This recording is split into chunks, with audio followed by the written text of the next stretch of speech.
Subscribe करें हमारा YouTube channel, bell icon को क्लिक करना ना भूलें, जिससे आगे आने वाले सभी YouTube अपडेट्स, वीडियोस, नोटिफिकेशंस आपको मिलते रहें।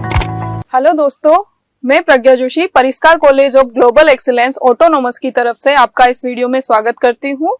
यहाँ हम आज डिस्कस करेंगे 12th RBSc फिजिक्स के मॉडल पेपर, जिसमें जो क्वेश्चन पेपर को डिजाइन किया गया है वो हर प्रकार के सभी प्रकार के उद्देश्यों को ध्यान में रखते हुए डिजाइन किया गया है, जिसमें कुछ उद्देश्य ज्ञान, अवबोध, ज्ञानोपयोग और कौशल, जिसमें उनका अंक बार भी निर्धारित किया गया है और टोटल जो अंक बार है वो है 56 नंबर्स का। प्रश्नों के जो प्रकार है अलग अलग, उनको ध्यान में रखते हुए भी क्वेश्चन पेपर को डिजाइन किया गया है, जिसमें कुछ प्रश्न है जैसे वस्तुनिष्ठ है, रिक्त स्थान है, अति लघुत्तरात्मक है, दीर्घ उत्तरीय प्रश्न है और निबंधात्मक प्रश्न है, जिसमें जो प्रश्नों की संख्या है वो इस प्रकार है और जो उनके नंबर है वो इस प्रकार से दिए गए हैं और जो कुल अंक है टोटल क्वेश्चन पेपर का वो है 56। विषय वस्तु सिलेबस को ध्यान में रखते हुए और उनके अंक बार को निर्धारित किया गया है। ये जो क्वेश्चन पेपर बनेगा उसका ब्लूप्रिंट है। परीक्षार्थियों के लिए सामान्य निर्देश यह है कि परीक्षार्थी सर्वप्रथम अपने प्रश्न पत्र पर रोल नंबर या नामांक अनिवार्यतः लिखे। सभी प्रश्न करना अनिवार्य है। प्रत्येक प्रश्न का उत्तर दी गई उत्तर पुस्तिका में ही लिखे। जिन प्रश्नों में आंतरिक खंड है उन सभी के उत्तर एक साथ ही लिखे। प्रश्न पत्र के हिंदी व अंग्रेजी रूपांतर में किसी प्रकार की त्रुटि या अंतर होने पर केवल हिंदी भाषा के प्रश्न को ही सही माना जाए। हम चलते हैं सेक्शन ए की तरफ, जिसमें सेक्शन ए में फर्स्ट जो क्वेश्चंस है वो है वस्तुनिष्ठ या ऑब्जेक्टिव टाइप क्वेश्चंस, जिसमें फर्स्ट क्वेश्चन है निर्वात में दो बिंदु आवेशों Q1 व Q2 के मध्य लगे कूलाम बल, जो कूलाम बल को हम डिनोट करते हैं F = K Q1 Q2/r² में प्रयुक्त K का जो SI पद्धति में मात्रक है या मान है वो क्या होगा।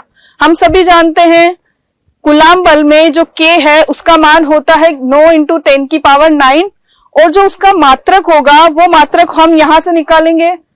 फोर्स है, बल का मात्रक होता है न्यूटन, r², r डिस्टेंस है, डिस्टेंस को हम डिनोट करते हैं मीटर से, तो वो हो जाएगा न्यूटन × मीटर²। और Q1 Q2 जो कि आवेश है और आवेश की SI पद्धति का मात्रक होता है कूलाम, तो K का जो SI पद्धति में मान होगा वो हो जाएगा 9 × 10⁹ newton × metre coulomb. Right answer हो जाएगा इसका बी। सेकंड क्वेश्चन है, इक्वेशन दी हुई है हमको B.dl = mu naught IC + epsilon naught del phi naught upon del T. ये इक्वेशन जो है वो किसको डिनोट करता है। हम सब जानते हैं B.dl जब म्यू नोड I के इक्वल होता है तो वो इक्वेशन होती है एम्पियर्स लॉ, और उसके साथ में एक एक्स्ट्रा फैक्टर अगर ऐड कर दिया जाए epsilon naught D phi naught upon D T का, तो वो इक्वेशन डिनोट करेगी एम्पियर मैक्सवेल नियम को। राइट आंसर इसमें हो जाएगा डी, एम्पियर मैक्सवेल नियम। थर्ड क्वेश्चन है इसका I = I नोड cos² किसको प्रदर्शित करता है। ये जो फॉर्मूला है I = I नोड cos², ये नियम है हमारा मेलस का नियम, तो इसका राइट आंसर हो जाएगा सी, मेलस नियम को। फोर्थ क्वेश्चन है विद्युत क्षेत्र व विद्युत विभव में सही संबंध बताइए। विद्युत क्षेत्र जिसको हम डिनोट करते हैं E से, विद्युत विभव जिसको हम डिनोट करते हैं V से, और ये दोनों एक दूसरे के क्या होते हैं, अपोजिट होते हैं। साइन इसमें जो आएगा वो आएगा नेगेटिव साइन, और इसका जो राइट आंसर है, राइट रिलेशन है वो होगा E = -dV/dr और r², क्योंकि ये कौन सी राशि है, वेक्टर क्वांटिटी है, इसलिए इसका राइट ऑप्शन क्या हो जाएगा बी। फिफ्थ क्वेश्चन है हाइड्रोजन परमाणु की nवीं कक्षा की त्रिज्या समानुपाती होती है। हाइड्रोजन कक्षा की nवीं कक्षा की त्रिज्या का फॉर्मूला होता है 0.529 n²/z। तो ये इस फॉर्मूले से हम देख सकते हैं कि ये किसके समानुपाती होगी, n² के, तो इसका राइट आंसर क्या हो जाएगा, ए ऑप्शन हो जाएगा, n² के समानुपाती होगी। नेक्स्ट क्वेश्चन है इसका हाइड्रोजन परमाणु की निम्नतम अवस्था में ऊर्जा -13.6 इलेक्ट्रॉन वोल्ट है। इस अवस्था में इलेक्ट्रॉन की स्थितिज ऊर्जा होगी। निम्नतम अवस्था में ऊर्जा हमको दिया हुआ है 13.6 इलेक्ट्रॉन वोल्ट। काइनेटिक एनर्जी जो होती है या गतिज ऊर्जा काइनेटिक एनर्जी होती है, इसका मिनिमम एनर्जी का नेगेटिव माइनस ई मिनिमम। तो यहां से काइनेटिक एनर्जी हमारे पास आ जाएगी 13.6 इलेक्ट्रॉन वोल्ट। पोटेंशियल एनर्जी और काइनेटिक एनर्जी में जो रिलेशन होता है वो होता है 2 इंटू काइनेटिक एनर्जी। तो इसका जो राइट आंसर होगा वो हो जाएगा 2 मल्टीप्लाई 13.6 इलेक्ट्रॉन वोल्ट, जो आ जाएगा हमारे पास में 27.2 इलेक्ट्रॉन वोल्ट। इसका राइट आंसर हो जाएगा यहाँ पे C option 27.2 electron volt.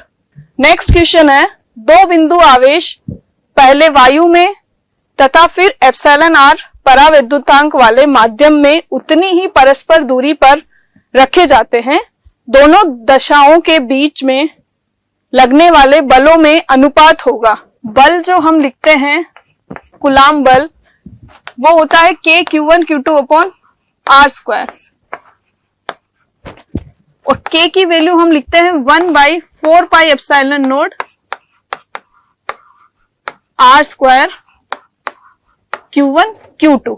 Epsilon not और यहां पे मल्टीप्लाई में आता है, अगर हम दूसरा मीडियम यूज में आता है तो एप्सिलॉन आर से डिनोट करते हैं उसको। पहले वायु में रखा हुआ है तो वायु में एप्सिलॉन आर की वैल्यू होती है 1, और फिर एप्सिलॉन आर परावैद्युतांक वाले माध्यम में रखा हुआ है तो उसके लिए अपन लेंगे एप्सिलॉन आर। तो इन दोनों का जो रेशियो होगा वो क्या हो जाएगा, इनवर्सली प्रोपोर्शनल है, तो रेशियो हो जाएगा एप्सिलॉन आर 1। राइट आंसर हो जाएगा इसका B option, epsilon R ratio 1।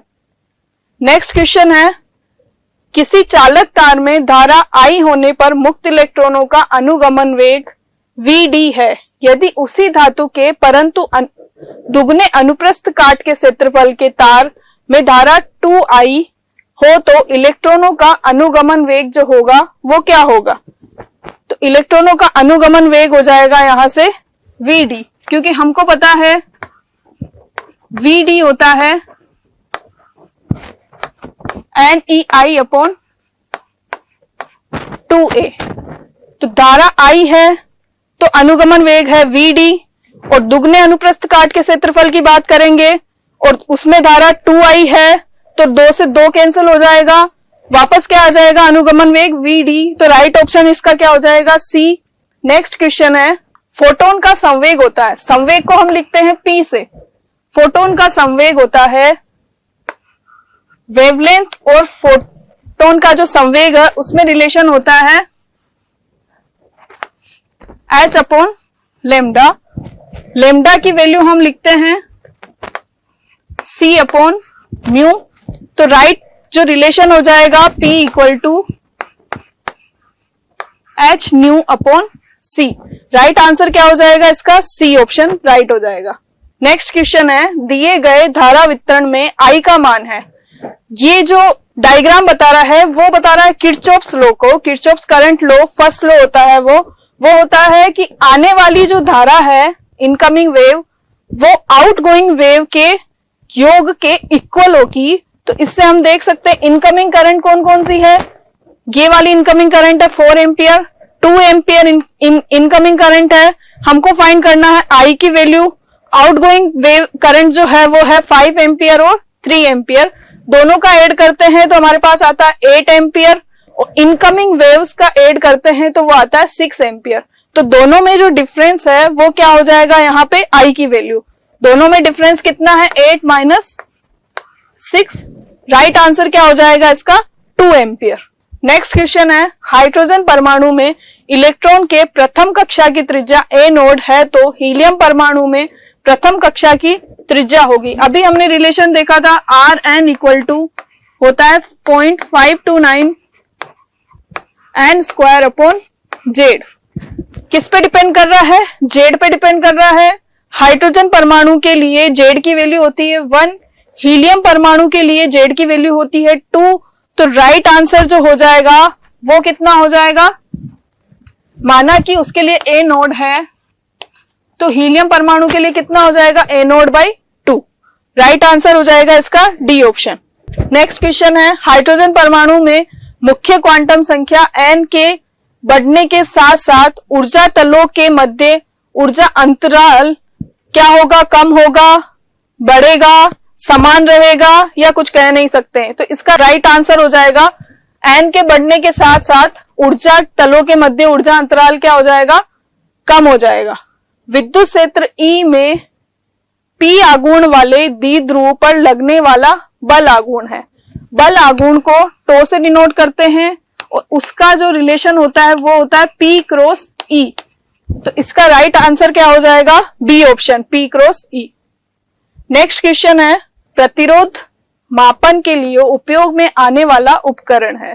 प्रतिरोध मापने के लिए हम यहाँ पे लेते हैं व्हीटस्टोन ब्रिज, जिसमें 3 नॉन रेजिस्टेंस होते हैं और एक अननोन रेजिस्टेंस होता है। तो रेजिस्टेंस की वैल्यू हम फाइंड करते हैं किससे, व्हीटस्टोन ब्रिज से। रिलेशन होता है उसमें R2 upon R1 equal to R3 upon R4। Next question है, अर्ध शक्ति बिंदु पर परिपथ में धारा का मान होता है। अर्ध शक्ति बिंदु किसके लिए पूछ रहा है, ये अर्ध शक्ति बिंदु के लिए पूछ रहा है। तो वहां पे धारा का मान मैक्सिमम करंट का क्या होता है, √2 1/√2 गुना होता है। तो राइट आंसर हो जाएगा इसका B option, I maximum upon √2। Next question है, एक पी प्रकार के अर्धचालक में जर्मेनियम के साथ किसको मिलाया जाता है। जर्मेनियम जो कि क्या है, +4 वैलेंसी वाला एटम है, और उसमें हम किसको मिलाया जाए कि पी प्रकार का अर्धचालक बने। तो ये गैलियम जो +3 वैलेंसी वाला एटम है, बोरॉन भी +3 वाला है और एल्यूमिनियम भी +3 वाला है। +3 वाला मिलाएंगे हम +4 वाली वैलेंसी में, तो पॉजिटिव आयन रहेगा, पी प्रकार का अर्धचालक बनेगा। तो राइट आंसर क्या हो जाएगा इसका, डी उपरोक्त सभी। नेक्स्ट जो हम सेक्शन पे चलते हैं, सेक्शन ए का सेकंड पोर्शन है, फिल इन द ब्लैंक्स या रिक्त स्थानों की पूर्ति कीजिए। इसमें फर्स्ट क्वेश्चन है हमारा, किसी चालक का प्रतिरोध उसकी लंबाई पर घटता है। प्रतिरोध लंबाई के क्या होता है, प्रोपोर्शनल होता है।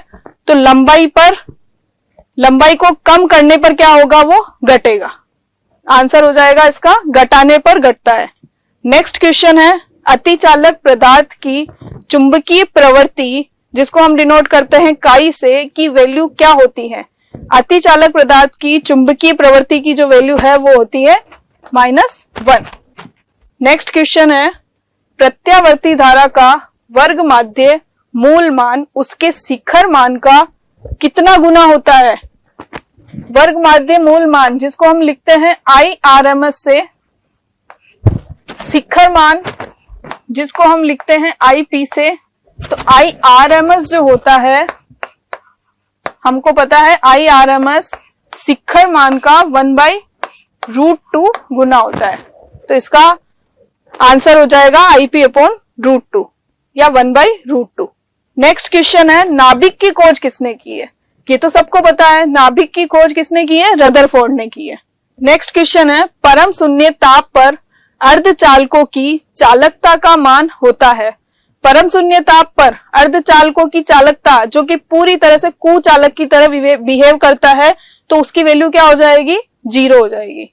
नेक्स्ट क्वेश्चन है, गाउस के नियमानुसार किस बंद सतह से गुजरने वाला कुल विद्युत फ्लक्स उसके भीतर उपस्थित आवेशों का कितना होता है, 1/ε0 गुना होता है। गाउस का नियम क्या होता है, फाई इक्वल टू हम क्या लिखते हैं, Q/ε0। तो आवेशों का कितना गुना होता है, 1/ε0 गुना होता है।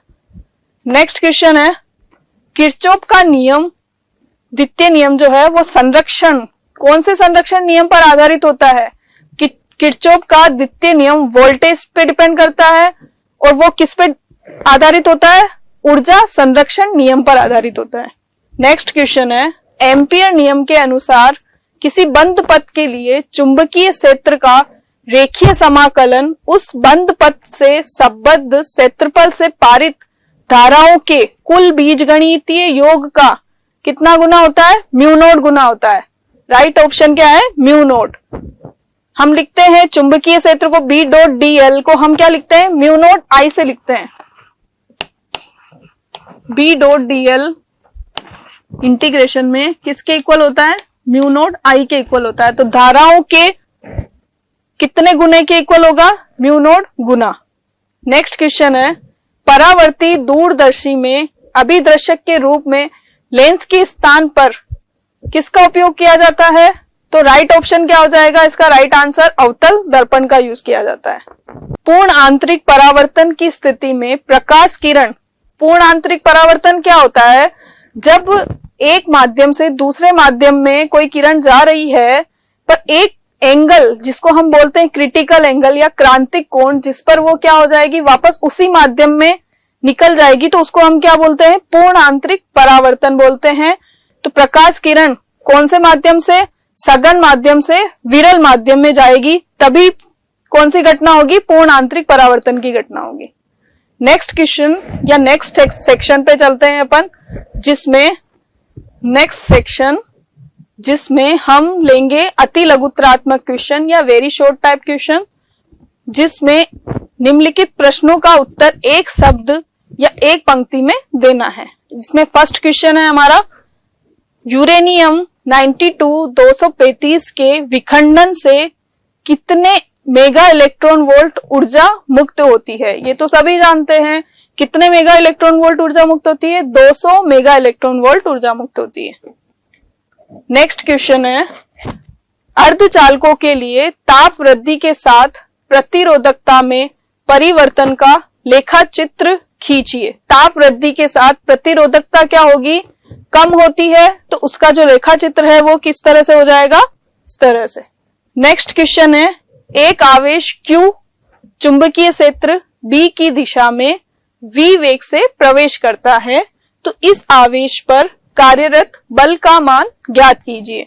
बल की जो वैल्यू होगी, हमको पता है चुंबकीय क्षेत्र में क्या होता है? Q into V cross B होता है। तो इसकी जो वैल्यू होगी वो कितनी हो जाएगी? Q V क्रॉस B को हम क्या लिख सकते हैं? VB sine theta. Q V cross B को हम क्या लिख सकते हैं? Sine theta. वेक्टर मल्टीप्लीकेशन है, और अगर वो क्या बोल रहा है? चुंबकीय क्षेत्र B की दिशा में V वेग से प्रवेश करता है, B और V की जो डायरेक्शन है वो सेम है, तो थीटा एंगल कितना हो जाएगा? 0 डिग्री हो जाएगा। और 0 डिग्री होते ही इसकी जो वैल्यू होगी, साइन थीटा की वैल्यू हमको पता है 0 पे क्या होगी? 0 होगी। तो फोर्स की वैल्यू कितनी हो जाएगी? 0 डिग्री। नेक्स्ट क्वेश्चन है, एक गतिशील विद्युत आवेश कौन कौन से बल क्षेत्र उत्पन्न करता है? यदि आवेश विरामावस्था में हो तो वह किस प्रकार का क्षेत्र उत्पन्न करता है? हमको पता है विद्युत आवेश अगर गतिशील है, अगर विरामावस्था में है जब तो केवल वो इलेक्ट्रिक फील्ड उत्पन्न करेगा, पर अगर वो गतिशील है तो वो दोनों फील्ड उत्पन्न करेगा, इलेक्ट्रिक और मैग्नेटिक फील्ड दोनों उत्पन्न करेगा। ये हम देख सकते हैं, विद्युत आवेश स्थिर आवेश है तो विद्युत क्षेत्र उत्पन्न करता है, और गतिशील है तो वह विद्युत और चुंबकीय दोनों क्षेत्र उत्पन्न करता है। नेक्स्ट क्वेश्चन है, एक प्रोटॉन एक समान चुंबकीय क्षेत्र में गतिशील है, प्रोटॉन का पथ बताइए जबकि प्रारंभ में उसकी दिशा क्षेत्र के समांतर है और सेकंड में क्षेत्र के लंबवत है और क्षेत्र के साथ किसी कोण पर है। क्षेत्र के समांतर है तो प्रोटॉन का पथ कैसा हो जाएगा? सरल रेखीय हो जाएगा। क्षेत्र के लंबवत है, लंबवत कब हो सकता है? केवल एक ही उसमें हो सकता है जब वो क्या हो? सर्कुलर मोशन कर रहा हो तब। और नेक्स्ट आंसर है, क्षेत्र के साथ किसी कोण पर है, तो कोण पर कब हो सकता है? जब वो हेलिक्स में हो या कुंडलिनी का पथ बनाता हो। नेक्स्ट क्वेश्चन है इसका, विद्युत चुंबकीय स्पेक्ट्रम में उत्पन्न किन्हीं 4 तरंग विकिरणों के नाम लिखिए। विद्युत चुंबकीय स्पेक्ट्रम है तो वो 7 तरह की तरंगे उत्पन्न करता है। हमको नाम लिखना है 4 का, तो 4 इसमें से कौन कौन सी हो जाएगी? गामा रेज हो जाएगी, एक्स रेज, पराबैंगनी किरणें और दृश्य प्रकाश किरणें हो जाएगी। नेक्स्ट क्वेश्चन है, सी धारिता के संधारित्र को प्रतिरोधहीन व अल्पप्रेरकत्व की कुंडली से विसर्जित करने पर विद्युत चुंबकीय दोलनों की आवृत्ति का सूत्र लिखिए। आवृत्ति जिसको हम किससे डिनोट करते हैं, एफ से। किसमें मोशन कर रहा है वो, सी धारिता के संधारित्र में और एल प्रेरकत्व की कुंडली में। तो उसका राइट आंसर क्या हो जाएगा, 1/2 pi under root L C. L प्रेरकत्व है और सी इसका धारिता है, जो राइट ऑप्शन ये हो जाएगा इसका। नेक्स्ट क्वेश्चन है, जेड अक्ष के अनुदिश संचरण करती हुई समतल विद्युत चुंबकीय तरंग का एक रेखा चित्र बनाइए। जेड के साथ ज्यावक्रीय रूप से परिवर्तित होते हुए विद्युत और चुंबकीय क्षेत्रों की दिशाओं को स्पष्ट दिखाइए। ई किस किस को पूछ रहा है, ये विद्युत चुंबकीय तरंग है। विद्युत चुंबकीय तरंग है तो उसमें इलेक्ट्रिक फील्ड, विद्युत क्षेत्र और चुंबकीय क्षेत्र जो होंगे एक दूसरे के क्या होंगे, परपेंडिकुलर होंगे। तो हम देख सकते हैं इसमें ई और बी एक दूसरे के क्या है, परपेंडिकुलर है, और वो जेड एक्स के साथ भी क्या होंगे, परपेंडिकुलर होंगे, 90 डिग्री के एंगल पे होंगे। तो इस तरह का इसका क्या हो जाएगा, विद्युत चुंबकीय क्षेत्रों की दिशा को ये स्पष्ट दिखाता है, ये वाला डायग्राम। नेक्स्ट सेक्शन पे चलते हैं अपन, सेक्शन बी, जिसमें हम देखते हैं फर्स्ट लघुत्तरात्मक प्रश्न। और लघुत्तरात्मक प्रश्न का 12 क्वेश्चंस है और उसमें प्रत्येक प्रश्न की जो मार्किंग है वो होगी 1.5 नंबर की। फर्स्ट क्वेश्चन इसका इस प्रकार है, बी चुंबकीय क्षेत्र के लंबवत वी चाल से गतिमान किसी इलेक्ट्रॉन के पथ की त्रिज्या क्या है, जिसमें द्रव्यमान m दिया हुआ है और आवेश q है। हम देख सकते हैं बी चुंबकीय क्षेत्र है, उसके लंबवत v चाल से गतिमान है कोई इलेक्ट्रॉन, उसके पथ की त्रिज्या क्या होगी। तो माना कि जो इलेक्ट्रॉन है वो किस पथ पे ट्रैवल कर रहा है, वृत्ताकार पथ पे ट्रैवल कर रहा है। जब वृत्ताकार पथ की हम बात कर रहे हैं तो उसमें कौन कौन से बल कार्यरत होंगे, एक तो अभिकेंद्रीय बल कार्यरत होगा, और विद्युत चुंबकीय बल की बात कर रहे हैं तो उसमें एक बल और कार्यरत होगा, लोरेंज बल कार्यरत होगा, और वो जो बल होंगे एक दूसरे को क्या करेंगे, संतुलित करेंगे। तो हम उसको इस प्रकार से लिख सकते हैं, लोरेंज बल इक्वल टू अभिकेंद्रीय बल। अभिकेंद्रीय बल का जो फॉर्मूला हम लिखते हैं वो लिखते हैं mv²/r से, और लोरेंज बल का फॉर्मूला हम लिखते हैं Q, अभी बताया था Q v क्रॉस b, और एक दूसरे के परपेंडिकुलर है, 90 डिग्री पर है, तो फॉर्मूला क्या हो जाएगा, E v इंटू b। और हमको क्या निकालना है, पथ की त्रिज्या ज्ञात करनी है। तो इन दोनों को कंपेयर करते हुए हम r की वैल्यू निकालेंगे, वो कितनी हो जाएगी, mv/EB। नेक्स्ट क्वेश्चन है, किसी परिपथ में 0.1 सेकेंड में धारा 5 एम्पियर से 0 तक गिरती है। धारा करंट जो है वो कितनी गिरती है, 5 से लेके 0 तक। यदि औसत प्रेरित विद्युत वाहक बल 100 वोल्ट है तो परिपथ में प्रेरक के स्वप्रेरकत्व की गणना कीजिए। स्वप्रेरकत्व जिसको हम किससे डिनोट करते हैं, एल से डिनोट करते हैं, और लेंज के नियम से उसका फॉर्मूला हम लिख सकते हैं। लेंज के नियम से इसका फॉर्मूला होता है प्रेरित विद्युत वाहक बल का E इक्वल टू होता है -L di/dt। di निकाल सकते हैं, दोनों करंट में जो डिफरेंस है 5 - 0 कितना हो जाएगा, 5 एम्पियर, और dt हमको दिया हुआ है कितने सेकंड में, 0.1 सेकंड में। तो इसका राइट आंसर यहां से L की वैल्यू हम निकाल सकते हैं। प्रेरित विद्युत वाहक बल हमको कितना दिया हुआ है, 100 di/dt, जिसमें dt की वैल्यू हमको दी हुई है 0.1 सेकेंड, di की वैल्यू हमारे पास है 5। तो यहां से हम निकाल सकते हैं 10/5। तो राइट आंसर कितना हो जाएगा इसका, 2 हेनरी। राइट आंसर क्या हो जाएगा इसका, 2 हेनरी। नेक्स्ट क्वेश्चन है, किसी नाभिक की त्रिज्या r व द्रव्यमान संख्या a में संबंध लिखिए। नाभिक की त्रिज्या r द्रव्यमान संख्या A में संबंध होता है कि नाभिक की त्रिज्या जो है वो किसके प्रोपोर्शनल होती है, A की पावर 1/3 के प्रोपोर्शनल होती है, ये हम सब जानते हैं। या फिर हम इसको लिख सकते हैं R equals to R naught A की पावर 1/3। नेक्स्ट क्वेश्चन है, ये हम देख ही सकते हैं। नेक्स्ट क्वेश्चन है इसका, अक्षीय तथा निरक्षीय स्थिति में एक ही स्थान पर दो छोटे चुंबकों के कारण समान दूरी पर चुंबकीय क्षेत्र की तीव्रताओं का अनुपात लिखिए।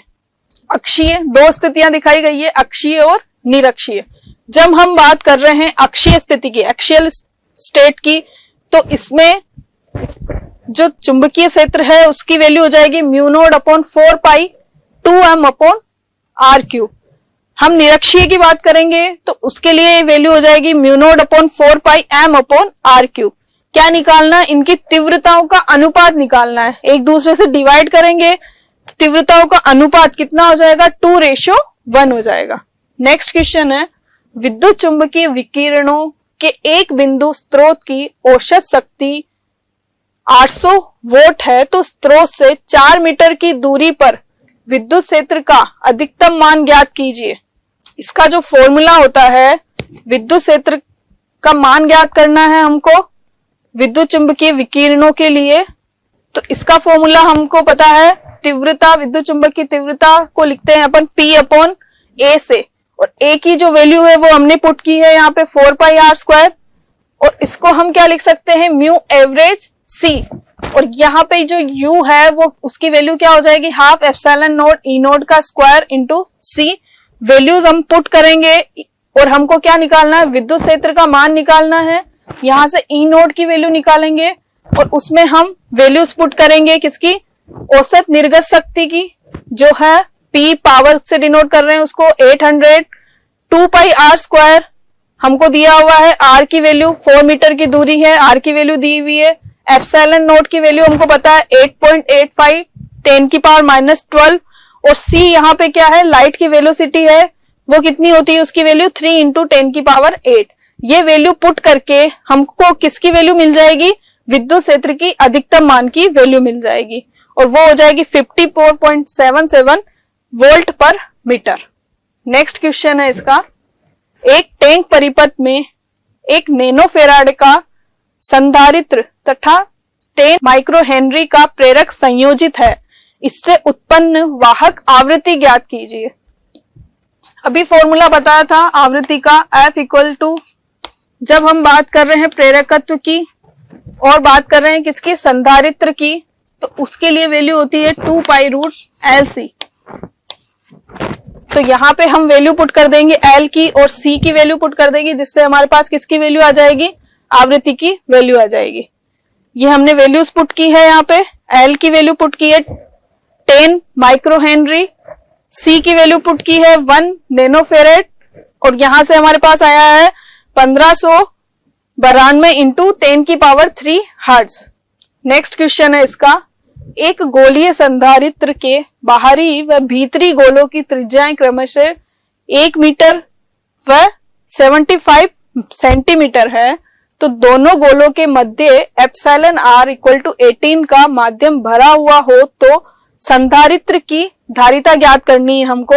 और संधारित्र की धारिता का जो फॉर्मूला होता है वो होता है 4 pi epsilon r r1 r2 upon r2 minus r1। जब हम किसकी बात कर रहे हैं, गोलीय संधारित्र की बात कर रहे हैं, उसके लिए हमको फॉर्मूला पता है और उसमें हमको वैल्यूज पुट करनी है। त्रिज्याएं, r1 की वैल्यू दी हुई है उसने 1 मीटर, R2 की वैल्यू उसने दी हुई है 75 सेंटीमीटर, जिसको हमने किस में चेंज कर दिया है, मीटर में चेंज किया है। एप्सिलॉन r की वैल्यू दी है 18, एप्सिलॉन नोड हमको पता है 8.85 10 की पावर -12।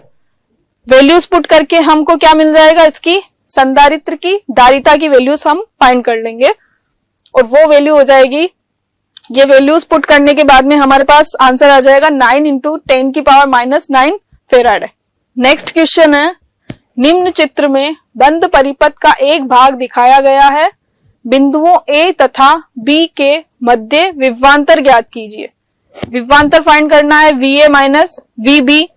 टोटल जो रेजिस्टेंस है पहले हम वो काउंट करेंगे। इसमें रेजिस्टेंस कितना है, दोनों किसमें सीरीज में है, 2 ओम और 1 ओम दोनों सीरीज में है, तो टोटल रेजिस्टेंस हो जाएगा 3 ओम का। करंट है इसमें 2 एम्पियर की और 3 वोल्ट का क्या है, इसमें बैटरी लगाई हुई है। तो जो विभवांतर है उसका फॉर्मूला हम लिखते हैं I इंटू R से।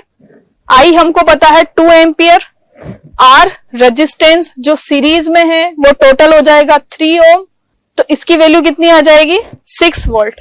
हमको क्या फाइंड करना है, विभवांतर VAB, A और B के बीच में, तो वो हो जाएगा VAB माइनस कितना लेंगे हम, कितनी बैटरी है इसमें 3 वोल्ट की, -3 इंटू IR। वैल्यूज पुट करेंगे हम यहाँ पे IR की जो हमने निकाली है 6 वोल्ट, तो वहां से VAB की वैल्यू कितनी आ जाएगी 9 वोल्ट। नेक्स्ट क्वेश्चन है, लंबाई L तथा व्यास D के किसी चालक के सिरों पर विभवांतर V अनुप्रयुक्त किया गया है।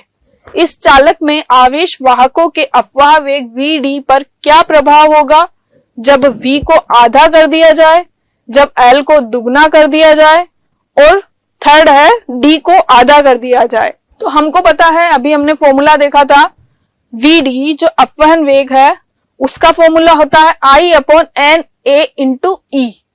यहाँ पे हम वैल्यूज पुट करके देखेंगे। फर्स्ट में V को आधा कर दिया जाए, तो यहां से हमको क्या फाइंड करना है, V अनुप्रयुक्त किया गया है, आवेश वाहकों के अपवाह वेग VD पर क्या प्रभाव होगा। तो हमने यहाँ पे वैल्यू पुट की है, I की वैल्यू पुट की है। हमको पता है V इक्वल टू क्या होता है IR।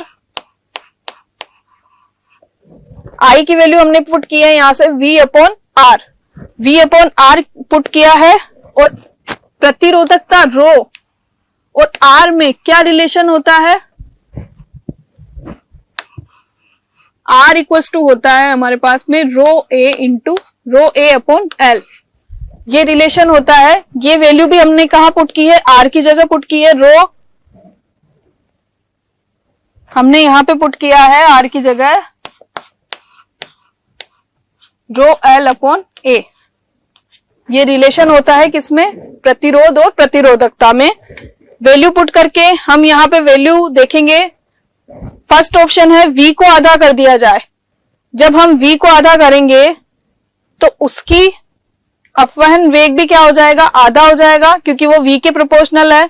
जब हम L को दुगना कर दें तो वो क्या हो जाएगा, अपवाह वेग आधा हो जाएगा।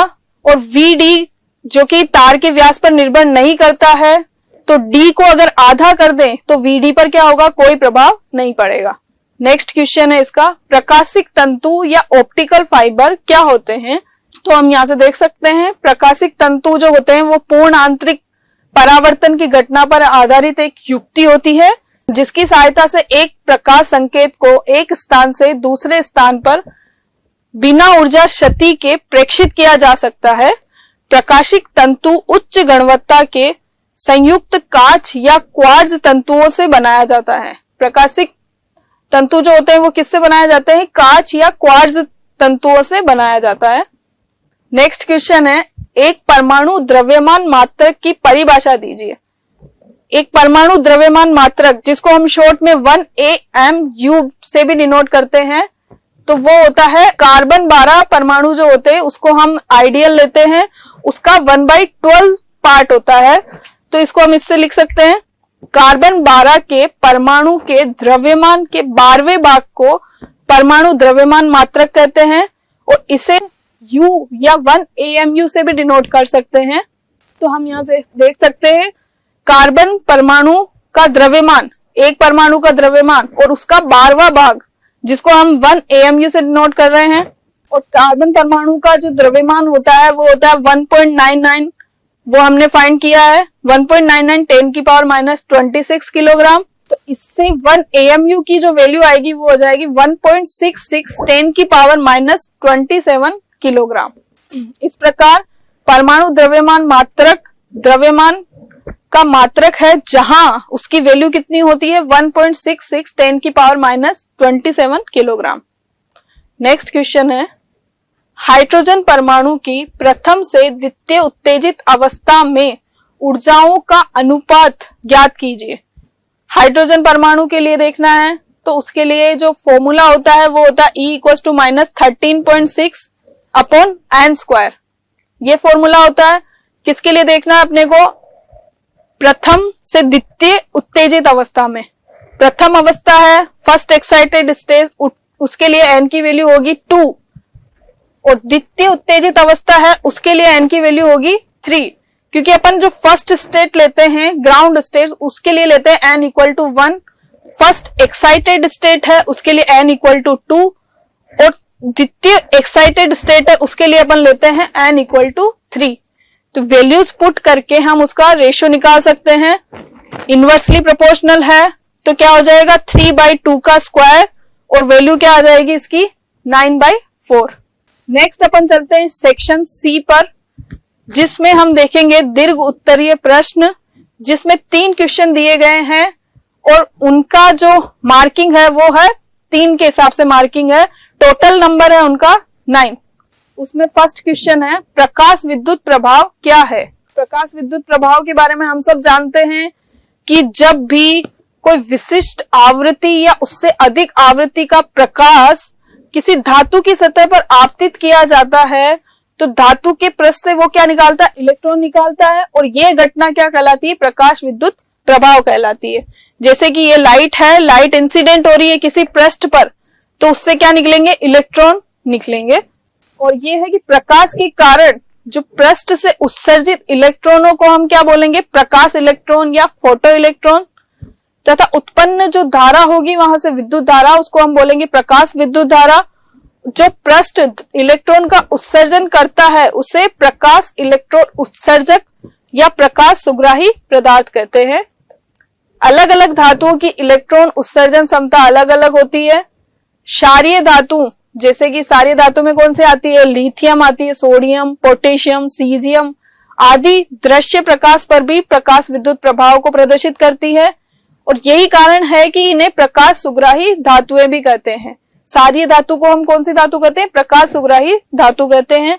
जबकि कुछ अन्य पदार्थ जो होते हैं, जिंक हुआ, कैडमियम हुआ, मैग्नीशियम हुआ इत्यादि पर पराबैंगनी प्रकाश आपतित करने पर प्रकाश विद्युत प्रभाव प्रदर्शित करती है।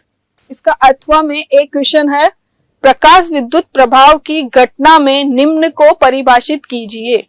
फर्स्ट है कार्यफलन, सेकंड परिभाषित करना है निरोधी विभव।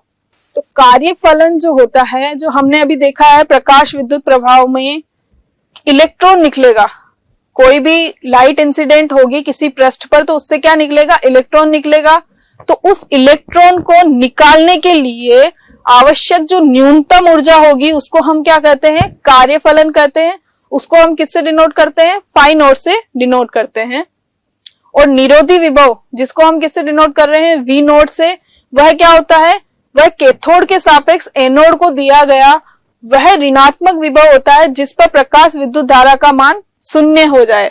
और उसी का नेक्स्ट पोर्शन में दिया हुआ क्वेश्चन था कि लेमडा की वैल्यू दी हुई है 3.31 एंगस्ट्रॉम, और हमको फाइंड करना है एनर्जी फाइंड करनी है फोटोन की। फोटोन की एनर्जी हम लिखते हैं h न्यू से, और न्यू की वैल्यू लिखते हैं c अपॉन लेमडा।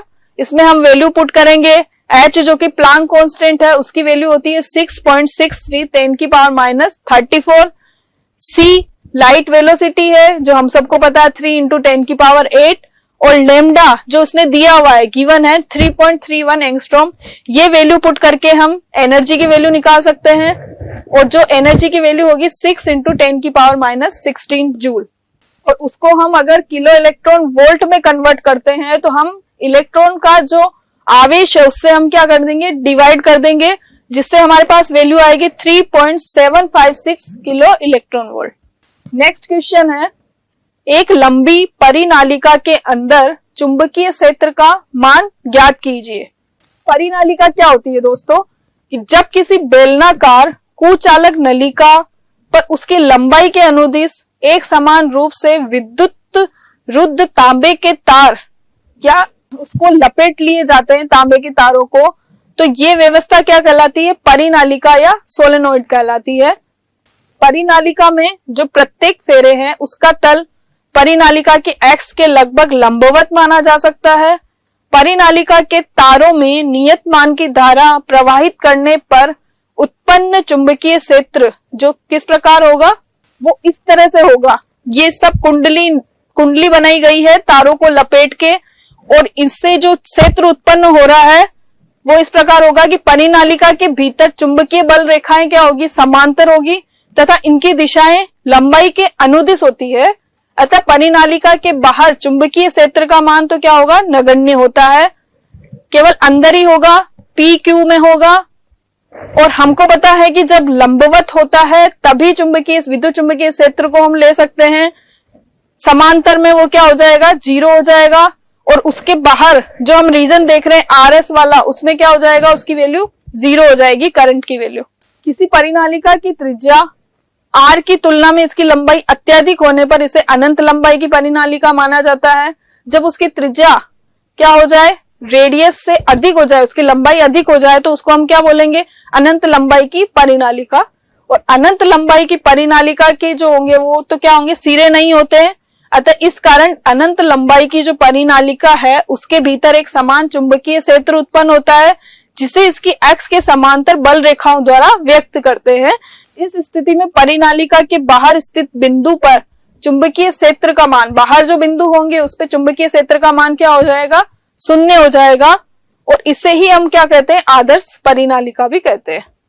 हम देते हैं, जैसे कि हम वो डायग्राम देख रहे थे, ये वाला डायग्राम देख रहे हैं, उसके बारे में हमने लिखा है कि L लंबाई और N फेरों वाली परिनालिका हमको दिखाई गई है। जब परिनालिका में I करंट हम फ्लो करवा रहे हैं तो परिनालिका के अंदर क्या होगा, समचुंबकीय क्षेत्र उत्पन्न होता है। और परिनालिका के अंदर चुंबकीय क्षेत्र की तीव्रता अगर हमको ज्ञात करनी है तो उसके लिए हम एक आयताकार पथ जो हम PQRS यहां से ले रहे हैं उसकी परिकल्पना करते हैं, जिसमें हमको पता है एम्पियर के नियम से जो उसमें करंट फ्लो होगी वो होगी म्यू नोड I। और उसके लिए हम लेंगे अलग अलग क्षेत्र के लिए, तो P से Q 4 तरह के इसमें रीजन बनेंगे करंट फ्लो होने के। PQ बनेगा, QR रीजन बनेगा, RS रीजन बनेगा और SP वाला रीजन बनेगा। उसके लिए करंट जो होगी वो कितनी हो जाएगी, B डॉट DL P से Q में, Q से R में B डॉट DL, R से S और S से P किसके इक्वल है, वो म्यू नोड I के इक्वल है। और हमको पता है कि RS जो क्या हो गया, बाहर वाला रीजन आ गया है SR, उसके लिए 0 हो जाएगी करंट। और यहां से हम देख सकते हैं हमने एक सोलेनोइड को एज्यूम किया है और उसका एक आयताकार पथ बना के ड्रॉ किया है, जिसमें हम देख सकते हैं कि 4 तरह के उसमें पथ बन रहे हैं। जिसमें फर्स्ट है PQ, धारा जो बहेगी वो कहां से फ्लो होगी, P से Q की तरफ, Q से R की तरफ, R से S की तरफ और S से P की तरफ। जहां पे हमने बोला है कि जो बाहर की तरफ करंट फ्लो होगी वो 0 होगी, तो R से S की जब हम बात करेंगे तो उसमें करंट की जो फ्लो होगी वो कितना हो जाएगा, 0। और जब हम बात कर रहे हैं P से Q के लिए, P से Q के लिए जो कितना एंगल बना रहा है क्षेत्र से, वो एंगल बना रहा है 0 डिग्री। और R से Q की बात करेंगे या Q से R की बात करेंगे तो उसमें और क्षेत्र में जो एंगल बन रहा है वो एक दूसरे की परपेंडिकुलर है, तो 90 डिग्री। सेम टू सेम हम बात करेंगे किसकी, S से P में जब करंट फ्लो हो रहा है तो वो भी क्षेत्र के क्या है, लंबवत है, तो एंगल कितना हो जाएगा, 90 डिग्री। तो इस वाले फॉर्मूले से, एम्पियर के लॉ से हम देख सकते हैं 4 तरह की रीजन की बात कर रहे हैं, जिसमें P से Q की बात कर रहे हैं जहां पे एंगल कितना है, 0 डिग्री है। Q से R की बात कर रहे हैं, एंगल 90 डिग्री है। R से S जो कि बाहर की तरफ है तो उसके लिए करंट फ्लो 0 हो जाएगा। S से P की बात करेंगे तो वो एंगल कितना है, 90 डिग्री है। तो वहां से जब हम सोल्व करेंगे cos 90 कितना होता है, 0, cos 90 वापस 0 हो जाएगा। केवल एक टर्म हमारे पास बचेगी, वो होगी P से Q के B डॉट DL या BDL, जिसकी वैल्यू हम यहां से फाइंड करेंगे। B चुंबकीय क्षेत्र जो कि कांस्टेंट है P से Q के बीच में, और DL की वैल्यू P से Q में कितनी हो जाएगी, लेंथ उसकी लेंथ कितनी दी हुई है हमको, L लेंथ की कुंडली है, तो L तो B इंटू L किसके बराबर हो जाएगा, म्यू नोड I के बराबर हो जाएगा। और परिनालिका की एकांक लंबाई में फेरो की जो संख्या है वो स्मॉल एन से डिनोट करते हैं और वो होती है कैपिटल एन अपॉन एल। और अतः परिनालिका की एल लंबाई में फेरो की संख्या कितनी हो जाएगी, N upon L into L. तो यहां से हम वैल्यू निकाल सकते हैं सिग्मा आई की वैल्यू कितनी हो जाएगी, N upon L, L into I. और ये वैल्यू हमने पुट करी है पहले वाली इक्वेशन में, इक्वेशन फर्स्ट में। वहां से वैल्यू आ जाएगी हमारे पास में B into L equal to mu naught into N upon L into small L into I. तो बी की जो वैल्यू है वो कितनी आ जाएगी, mu naught N upon L into I, और capital N upon L, L लंबाई की जो हम ले रहे हैं कुंडली, वो किसके इक्वल हो जाएगी, स्मॉल एन के इक्वल हो जाएगी। और यहां से बी की वैल्यू, चुंबकीय क्षेत्र की वैल्यू कितनी आ जाएगी, mu naught into N into I. ये किसके लिए है, परिनालिका के लिए चुंबकीय क्षेत्र फाइनली कितना आया है हमारे पास में, mu naught into N into I. अथवा वाला जो क्वेश्चन है उसी के अथवा में हमने एक क्वेश्चन और डिजाइन किया है, वह है फर्स्ट पोर्शन है उसका, नेज अर्धचालकों में विद्युत चालन की व्याख्या करते हुए धारा घनत्व के लिए व्यंजक प्राप्त कीजिए। उसी का नेक्स्ट पोर्शन है, एक पूर्ण तरंग दिष्ट कार्य के लिए निवेशी व निर्गत संकेतों का तरंग प्रतिरूप चित्र द्वारा दिखाइए। नेज अर्धचालक क्या होता है, सेमीकंडक्टर। नेज अर्धचालक के सिरों पर कोई विद्युत विभव आरोपित किया जाता है, तब उसमें उपस्थित इलेक्ट्रॉनों व होलों की यादृच्छिक गति उचित दिशाओं में व्यवस्थित हो जाती है। मतलब इलेक्ट्रॉन और होल अपने हिसाब से क्या हो जाते हैं, अपने स्थान पर जाकर व्यवस्थित हो जाते हैं। इलेक्ट्रॉन तो कहां से ट्रैवल करेंगे, ऋण से, नेगेटिव से किधर की तरफ जाएंगे, पॉजिटिव की तरफ जाएंगे। और होल जो होंगे वो किस साइड जाएंगे, पॉजिटिव साइड से नेगेटिव साइड की ओर गति करते हैं, जो कि हमने इस डायग्राम से दिखाया गया है। ये इलेक्ट्रॉन की डायरेक्शन दिखाई गई है नेगेटिव से पॉजिटिव की तरफ, होल की डायरेक्शन दिखाई गई है पॉजिटिव से नेगेटिव की तरफ। या हम इसको इस तरह से भी कह सकते हैं कि इलेक्ट्रॉन प्रयुक्त विद्युत क्षेत्र की दिशा के विपरीत तथा होल विद्युत क्षेत्र की दिशा की ओर गति करते हैं। धारा जो होगी वो धात्विक संयोजी तारों के बाह्य परिपथ में इलेक्ट्रॉनों के प्रवाह के कारण बहती है। सामान्यतः इलेक्ट्रॉनों व होलों के अपवहन वेग जो होंगे वो प्रयुक्त विद्युत क्षेत्र के क्या होंगे, समानुपाती होते हैं। यदि इलेक्ट्रॉन व होल के अपवहन वेग को हम किससे डिनोट कर रहे हैं, Vn और Vp से डिनोट करते हैं, तो उसका जो फॉर्मूला होगा हम बता रहे हैं कि वो किसके, विद्युत क्षेत्र के समानुपाती है। तो Vn प्रोपोर्शनल टू E, और जो कांस्टेंट लेते हैं वो कितना हो जाएगा, म्यू एन, अपवहन कांस्टेंट बोलते हैं इसको, Vn equal to mu N E. Same to same Vp hole के लिए जो हम ले रहे हैं वो भी किसके प्रोपोर्शनल होगा, विद्युत क्षेत्र के प्रोपोर्शनल होगा। Vp इक्वल टू क्या आ जाएगा, म्यू पी इंटू ई। म्यू एन और म्यू पी क्या है, इलेक्ट्रॉनों और होलों की गतिशीलता है। और गतिशीलता को हम मात्रक में देखेंगे तो कितना हो जाएगा, मीटर पर सेकंड इसका मात्रक है। विद्युत क्षेत्र का मात्रक हम उससे डिवाइड करेंगे। गतिशीलता के मात्रक की हम बात करते हैं तो वो हो जाएगा अपवहन वेग जो हम देख रहे हैं अपॉन विद्युत क्षेत्र का जो मात्रक होगा वो होगा, तो वो गतिशीलता का मात्रक हो जाएगा मीटर स्क्वायर पर वोल्ट पर सेकंड। सदिश रूप में अपवहन से इस प्रकार लिख सकते हैं, हम सदिश रूप की बात करेंगे तो Vn जो होगा, क्योंकि वो नेगेटिव डायरेक्शन में जा रहा है, उसके विद्युत क्षेत्र के क्या है, अपोजिट है, तो वो हो जाएगा माइनस म्यू एन ई, तथा Vp हो जाएगा म्यू पी ई। यदि इलेक्ट्रॉनों की अपवाह गति के कारण धारा घनत्व को डिनोट कर रहे हैं हम J से, इलेक्ट्रॉनों के धारा घनत्व Jn से डिनोट करें, और होलों की अपवाह गति के कारण धारा घनत्व को हम किससे डिनोट कर रहे हैं, Jp से, तब अपवाह गति के कारण कुल धारा घनत्व जो होगा वो कितना हो जाएगा, दोनों का योग कर दिया जाएगा Jn प्लस Jp।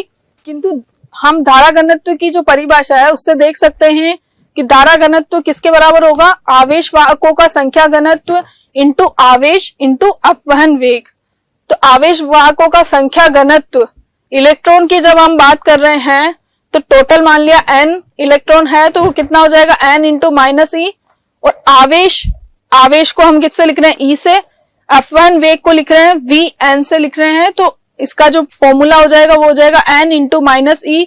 अपवहन वेग जिसको हमने पहले डिनोट किया था म्यू एन ई से, तो धारा घनत्व इलेक्ट्रॉन में कितना हो जाएगा, Ne into mu N into E. और इसी प्रकार से धारा घनत्व होल के लिए हम लिख सकते हैं P इंटू ई म्यू पी ई।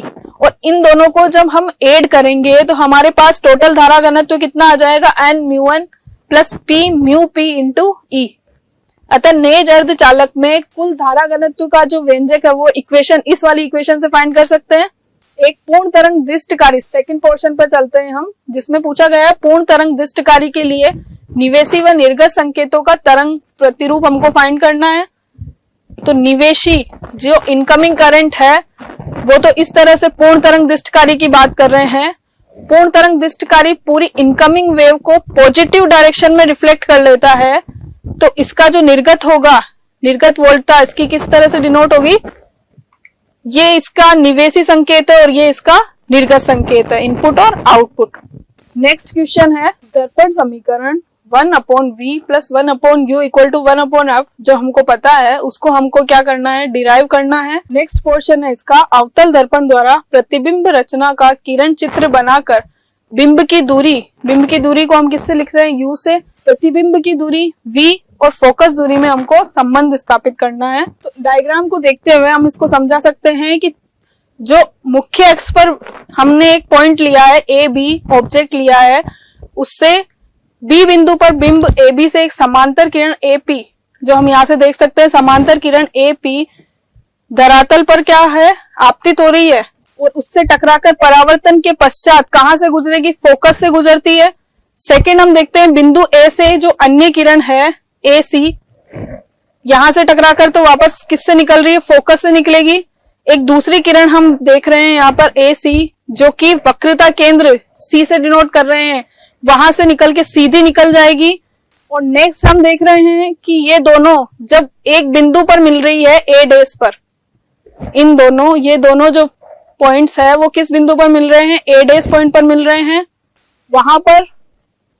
अतः ए बी का जो प्रतिबिंब है वो कितना बन रहा है, बी डैश ए बनता है। ए डैश ओ को मिलाती हुई रेखाएं बनाते हैं, ए ओ और ए डैश ओ को मिलाती हुई जब हम रेखा बनाते हैं तो हम देख सकते हैं यहाँ पे हम बात कर रहे हैं त्रिभुज पी ओ एफ और ए डैश एफ बी की बात कर रहे हैं। तो पी ओ एफ की हम जब यहाँ पे बात कर रहे हैं इस वाले डायग्राम की, और त्रिभुज ए डैश एफ बी, कौन सा त्रिभुज हो जाएगा ये, ए डैश एफ बी वाले त्रिभुज की जब हम बात कर रहे हैं तो इसमें ये जो एंगल है एफ वाला सम्मुख कोण है, सम्मुख कोण होने से क्या होगा, ये दोनों एक दूसरे के इक्वल होगा और पी ओ लगभग क्या होगी, एक सीधी रेखा है। तो इससे हम देख सकते हैं कि एफ ओ पी, जब हम बात कर रहे हैं एफ ओ पी की, जो कि एक सीधी रेखा है, ये कितना एंगल बना रहा है, 90 डिग्री का। और ए डैश बी डैश एफ, और हम बात कर रहे हैं यहां से ए डैश बी डैश एफ की बात कर रहे हैं, वो भी कितना है, 90 डिग्री है और दोनों एक दूसरे के क्या है, इक्वल है। इसलिए हम कह सकते हैं त्रिभुज ट्राइंगल जो है पी ओ एफ और ए डैश एफ बी डैश जो है वो क्या है, समरूप त्रिभुज है। और समरूप त्रिभुज से हम रिलेशन लिख सकते हैं यहाँ से पी ओ अपॉन इसकी जो ये वाली भुजा है वो किसके इक्वल होगी, ए डैश बी डैश, ए डैश बी डैश के इक्वल होगी। और इन दोनों का ratio P O upon A dash B dash. और यहां से हम देखेंगे ओ एफ, ये वाली जो भुजा है वो किसके बराबर होगी, समरूप त्रिभुज में, यहां से एफ बी डैश के। तो ये रिलेशन हम लिख सकते हैं P O upon A dash B dash equal to O F upon B dash F. A B व पी ओ बराबर है, इसलिए हम इक्वेशन से पी ओ की जगह हमने क्या वैल्यू पुट की है, A B, B dash F, B dash F को हम यहां से लिख सकते हैं, बी डैश एफ को हम क्या लिख सकते हैं यहां से, B dash O minus F O, B dash F को हम लिख सकते हैं B dash O minus F O. यहां से ये रिलेशन हमने बनाया है। इसलिए समरूप त्रिभुज जो है पी ओ एफ और ए डैश बी डैश ओ से, वापस हम इसी डायग्राम पे चलते हैं।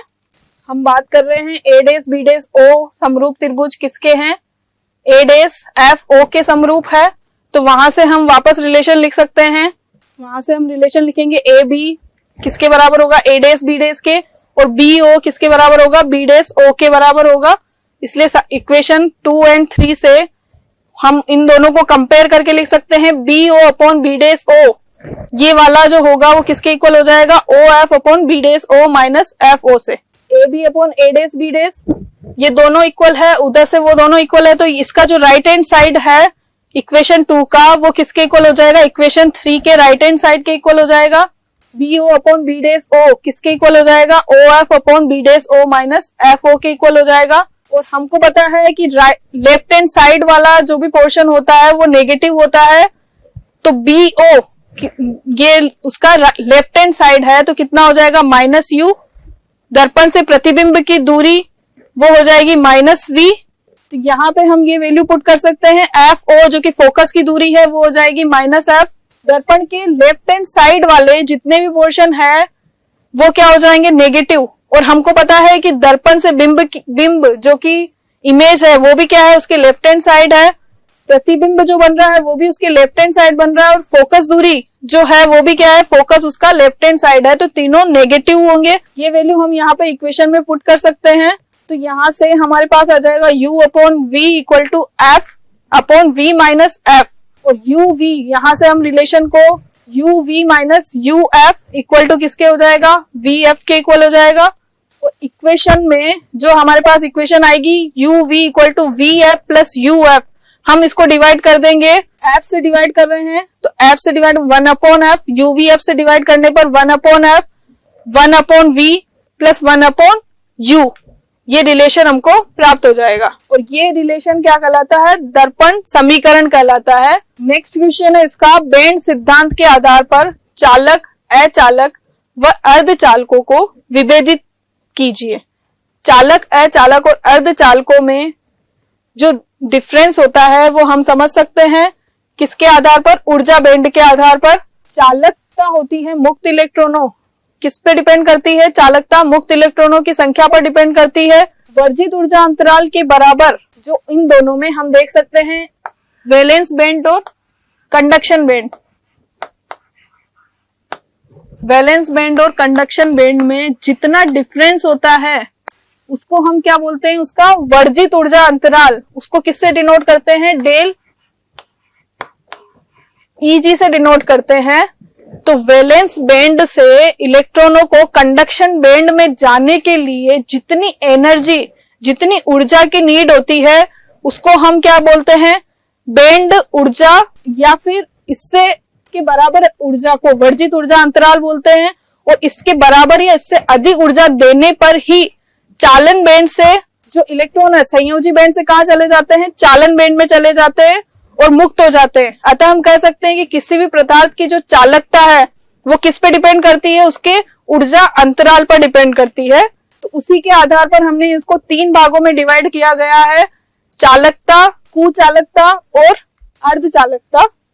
तो हम सबसे पहले देखते हैं कुचालक पदार्थ। कुचालक पदार्थ क्या होते हैं, जो संयोजी बैंड, वैलेंस बैंड से कंडक्शन बैंड में जाने के लिए जिसमें सबसे अधिक ऊर्जा की नीड होती है, या फिर वो नहीं जा पाते हैं या सबसे अधिक ऊर्जा की नीड होती है। कितनी ऊर्जा की नीड होती है, 3 इलेक्ट्रॉन वोल्ट की नीड होती है, वो कहलाते हैं कुचालक पदार्थ। कुचालक में वर्जित ऊर्जा अंतराल का मान 3 इलेक्ट्रॉन वोल्ट या इससे अधिक होता है।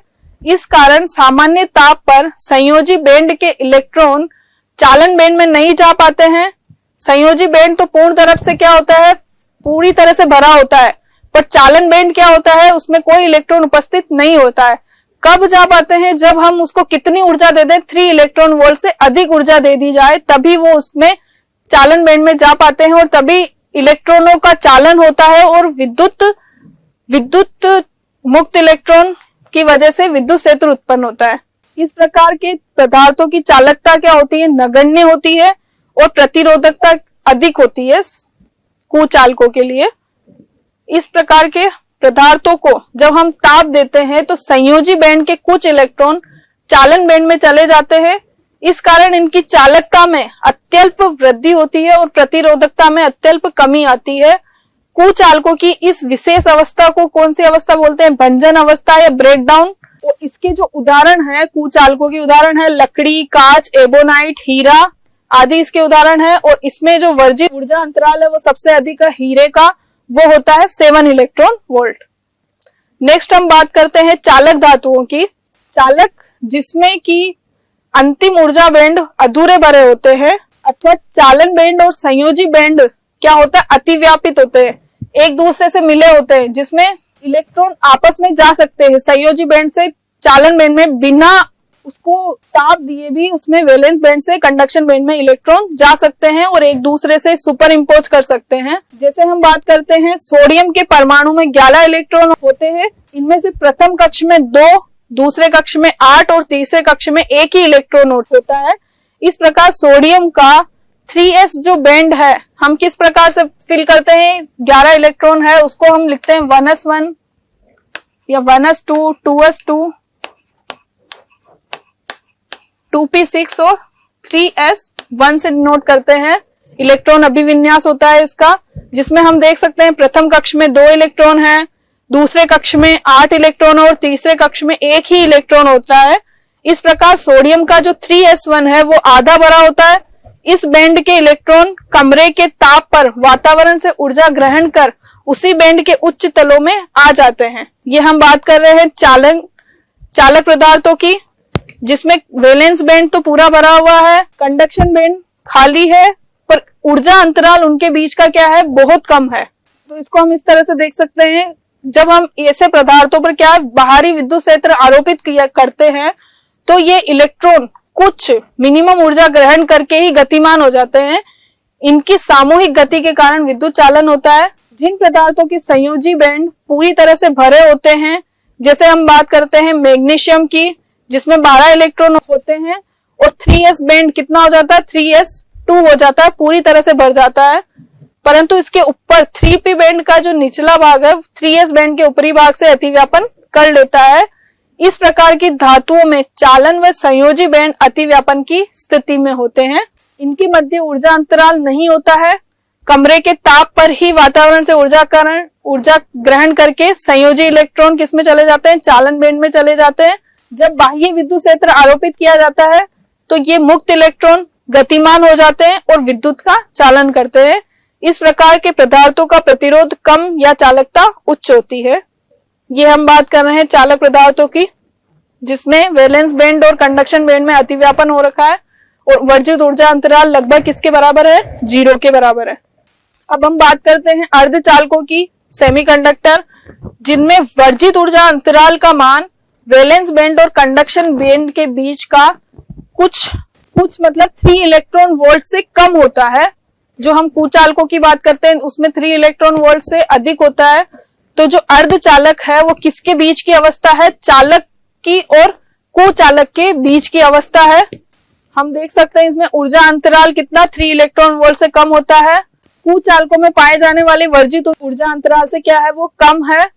हम बात करते हैं जैसे जर्मेनियम, सिलिकॉन, ये सब क्या है, अर्धचालकों के एग्जाम्पल है, जिसमें चतुर संयोजी पदार्थ, जर्मेनियम की संयोजकता कितनी होती है, +4 में ऊर्जा अंतराल कितना होगा, 0.72 इलेक्ट्रॉन वोल्ट। और सिलिकॉन जिसकी संयोजकता भी कितनी है, +4, उसमें ऊर्जा अंतराल 1.1 इलेक्ट्रॉन वोल्ट होता है। और हम बात करते हैं मिश्र धातु कौन सी, गैलियम आर्सेनाइड की और इंडियम एंटीमोइड की, तो उसमें ऊर्जा अंतराल होता है 0.33 इलेक्ट्रॉन वोल्ट।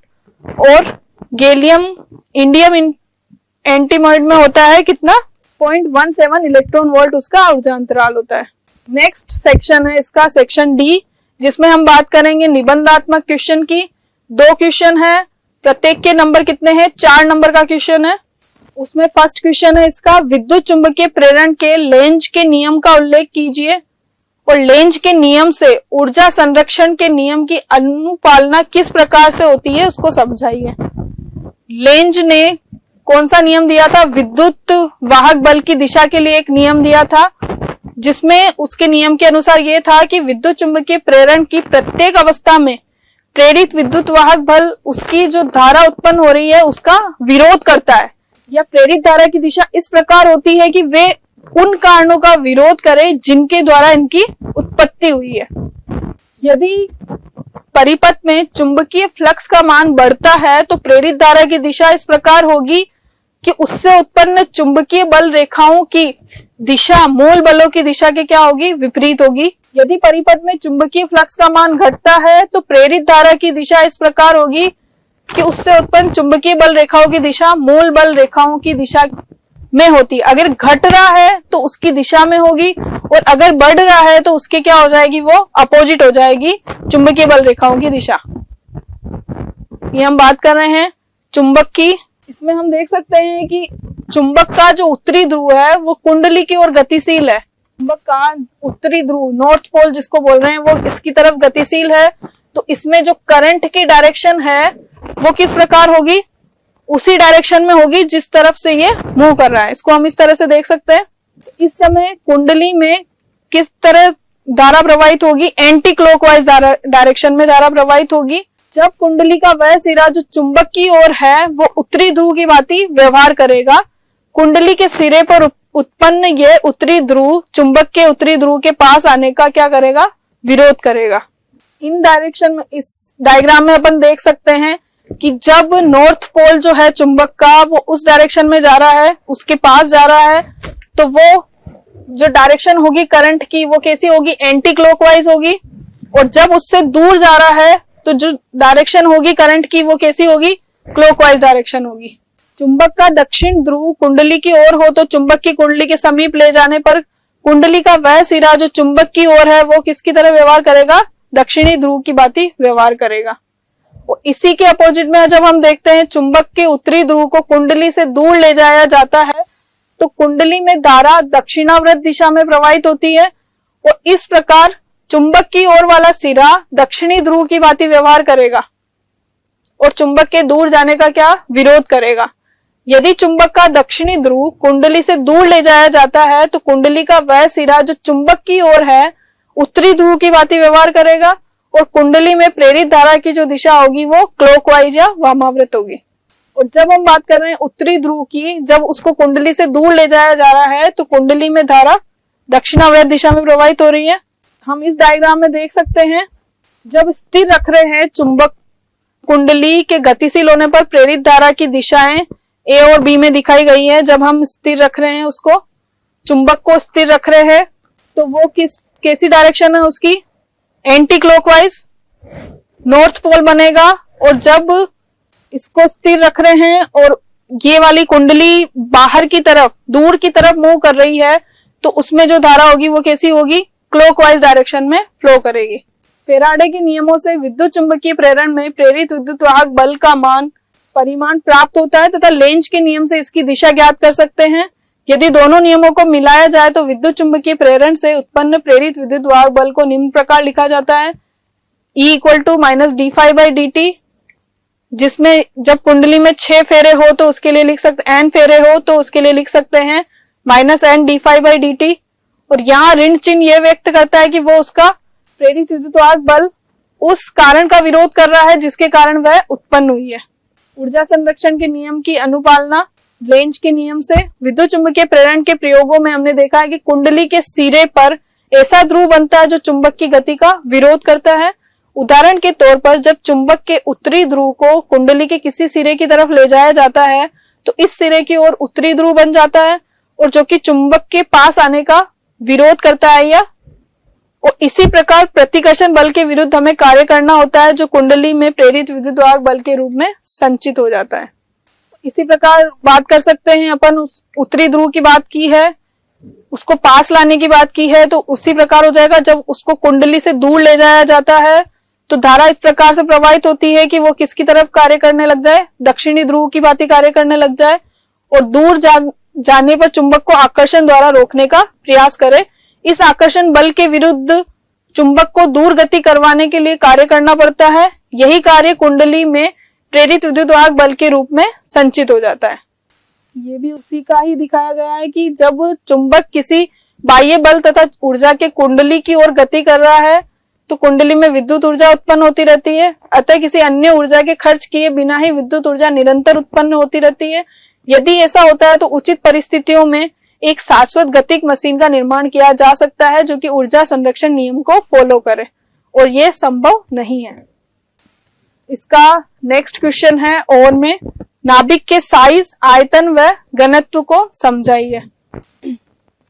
नाभिक से उच्च ऊर्जा के अल्फा कणों, इलेक्ट्रॉनों, न्यूट्रॉनों का प्रकीर्णन कराकर नाभिक की त्रिज्या का आकलन किया जाता है।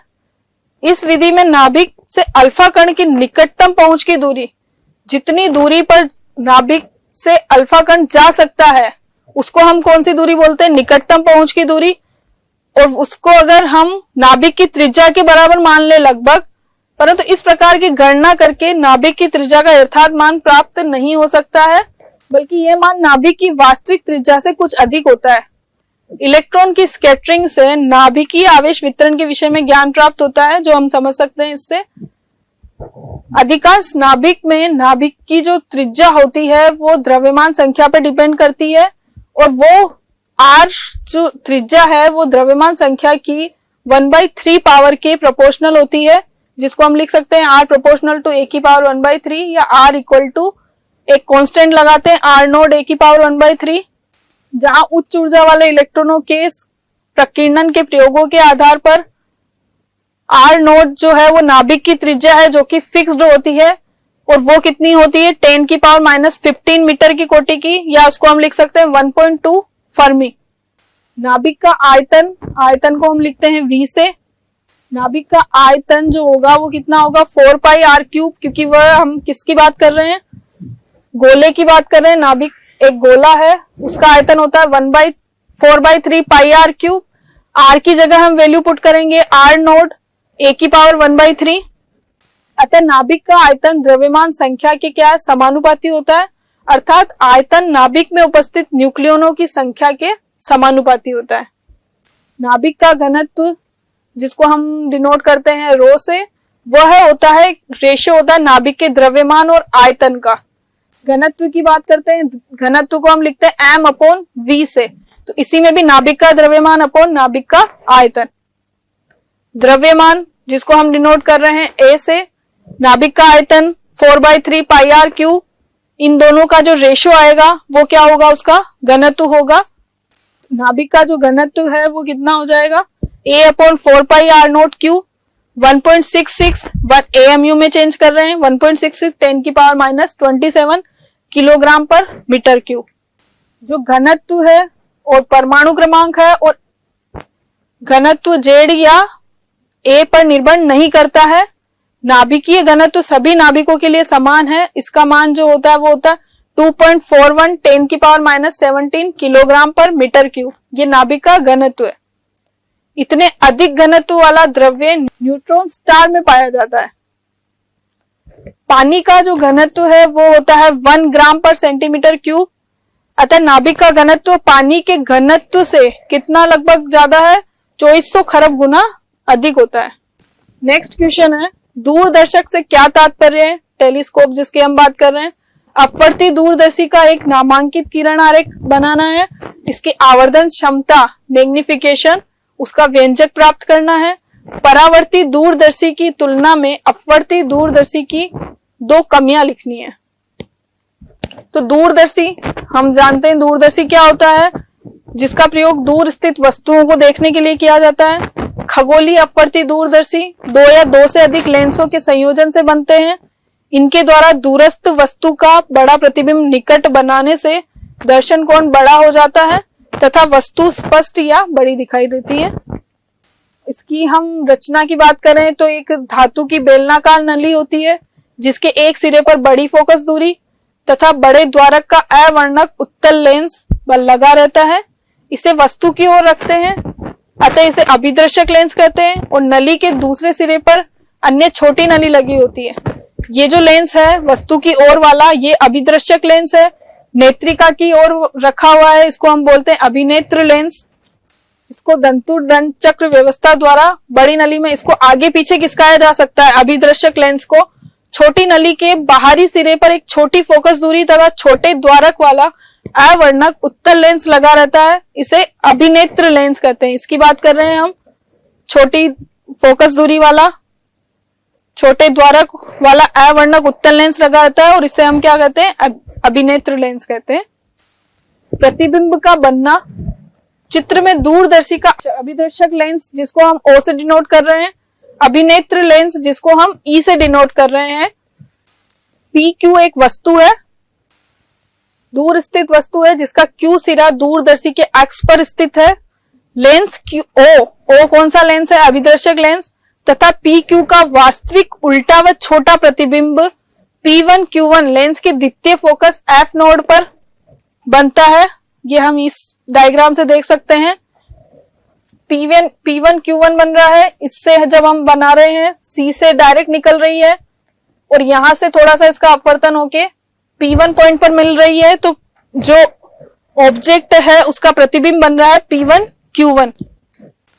द्वितीय फोकस F नोड पर बन रहा है। यह प्रतिबिंब अभिनेत्र लेंस के लिए जो प्रतिबिंब बन रहा है वो दूसरा लेंस जो अपन ले रहे हैं अभिनेत्र लेंस, उसके लिए क्या करेगा? बिंब का कार्य करेगा।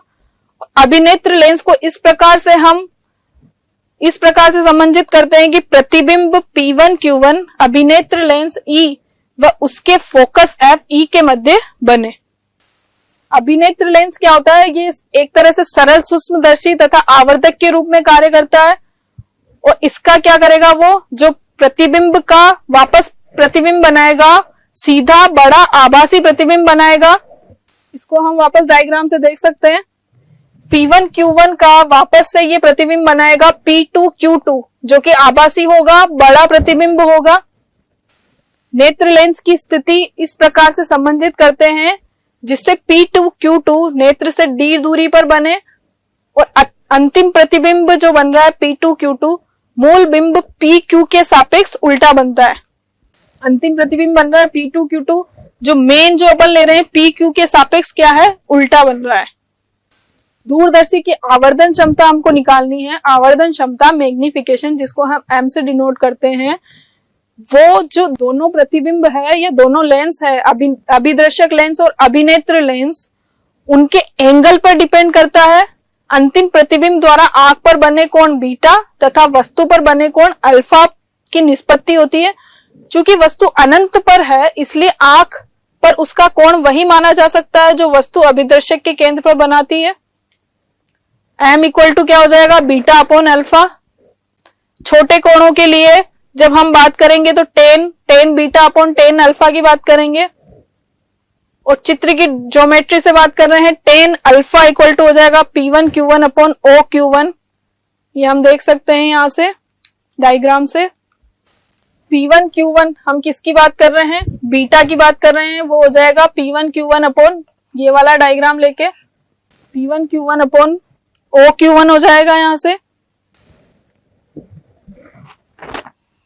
हम ये वाला त्रिभुज यहां से डिनोट करेंगे। बीटा निकालेंगे इसके लिए, टेन बीटा हो जाएगा P1Q1 अपॉन OQ1 और उसी प्रकार से टेन अल्फा निकाल सकते हैं। टेन अल्फा हो जाएगा यहां से P1Q1 upon EQ1। Tan beta व टेन अल्फा के मान रखने पर वह आ जाएगा हमारे पास में OQ1 अपॉन EQ1। और यदि अभिदर्शक लेंस की फोकस दूरी F नोड है तथा P1Q1 की दूरी EQ1 अभिनेत्र लेंस से UE है तो OQ1 जो होगा वो कितना हो जाएगा? F नोड और EQ1 कितना हो जाएगा? Minus UE। तो M जो मैग्निफिकेशन होगा आवर्धक उसका हो जाएगा F नोड अपॉन UE। यह दूरदर्शी की आवर्धनता का क्या है? व्यापक सूत्र है।